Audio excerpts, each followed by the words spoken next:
Hello forest lovers, welcome to another instalment of our quick guide to everything. I'm Prouxx and today I'm going to address some of the questions that have been put up on Steam. Cubmaster asked, would it be possible to do a section on what mutants do? So we're having a section on above ground mutants. Momentous Tiger asked, what's the garden for? So I'll be answering that, and a couple of people have asked about crafting various items, so I'll also be doing a short section on that. First up is mutants, sit tight and enjoy. There are a couple of different types of mutants. In this case we're going to be covering the above ground humanoid mutants, as they're pretty much the only ones you're going to have to worry about. Mutants can be found occupying almost every space of the forest.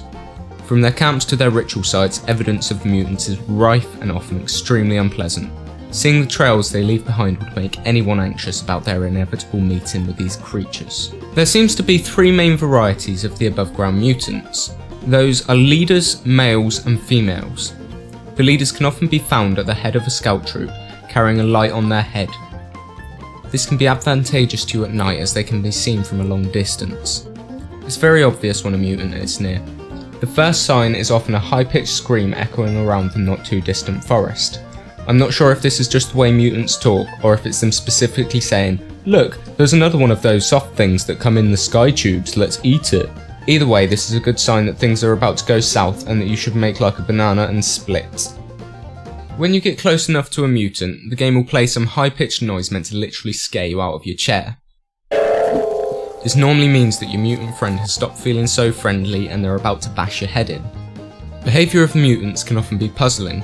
It's not really clear if most of their behaviour is how it's meant to be or is affected by game bugs. At this stage of the game, it's really impossible to tell.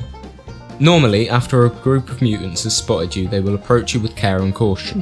When they get close enough to you, or you get close enough to threaten them, normally one of the group members will come forward to fight you. The fighting is pretty honourable really. The mutants will fight 1v1 until you end up slashing one of their friends to death. At this point, expect to be surrounded and set upon by several mutants at a time. Occasionally you might find yourself at the mercy of some particularly fierce mutants. In these cases, they will use the forest to their advantage. Fighting mutants in the forest can be deadly, as the mutants can quickly climb and jump from tree to tree. When in battle, make sure to finish off your foes. Turning them into mutant stew is about the right amount of killing for this task.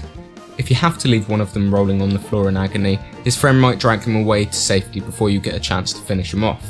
If you're feeling overpowered by the mutants, your best option is to run. Mutants won't follow you very far, and once you manage to lose them, you can pick yourself up and live to fight another day. If we're talking about mutants, it's probably best to talk about traps too. These can often be useful in thinning out the number of naked maniacs that you have to slice up, but can also be more problematic than helpful. The deadfall trap is the easiest of the three traps to build, needing only 2 logs and 6 sticks. However, it's really not that reliable. Mutants can run right through the trap, setting it off and avoiding the spiked log crushing them altogether. The Happy Birthday trap easily has the best name, but that's pretty much all that's good about this trap. In my experience of using it, even when it's been set off, mutants will just look at the wall of spikes in front of them in disdain at your stupidity. I'm not sure if anyone else has got this to work, but I guess it can be useful for slowing mutants down while you kill others. Last but not least, and my personal favourite, is the noose trap. At the moment the requirement for rope isn't necessary, as rope doesn't do anything in the game yet. Catching the mutants in these traps is not only useful, it's hilarious. Poor guys will hang there for as long as you want them to, swinging slowly back and forth. While they're still riled up, they might try and take a swing at you, but don't worry, they're upside down, they can't do anything. When using the noose in the deadfall trap, remember that animals can set them off as well as mutants. This can get really frustrating at times, but will probably change as the game develops. However, a player cannot set off their own traps, which is reassuring when you're running around trying to bait mutants. As the game stands at the moment, using gardens is purely aesthetic. I'm sure in the future this will be a detailed and intricate part of the game, but for now there's not much to do. However, if you do find some seeds on your travels around the forest, you can plant small gardens around your camp and grow your own flowers. These take less than 10 minutes to grow and be harvested, although you don't actually get anything from the harvest. I wanted to make a very quick few points about crafting. As it stands, there are only 3 items that you can craft in the forest. These are Molotov cocktails, bombs and the stone axe.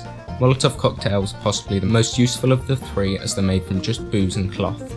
Use these firebombs to rain fiery hell upon all of your enemies. Bombs are probably the second most useful item. They're kind of like Molotovs except they explode. A lot. Bombs require circuit boards which are pretty rare in the forest. However, there are some attached to the side of the plane where you crash. Further to this, you need booze and coins to make that explosion extra deadly. According to the wiki, these are best used against below ground tentacle mutants, but I'm way too scared to try and kill one of them. Finally, if you have a rock and a stone, you can make a stone axe. Since you pick up a real axe at the start of the game, this is pretty pointless to use, as it's so much more effort than using the other axes. That's it for this section of our guide to everything. I wanted to thank all of you guys for watching and being involved with the guide. Everyone has been extremely supportive and helpful. Please check out our brand new website which has details of all the things APG are doing, and don't forget to check out the other guide episodes if you haven't already. You guys have all been awesome. I've been Prouxx, thanks again for watching and don't forget to hit subscribe.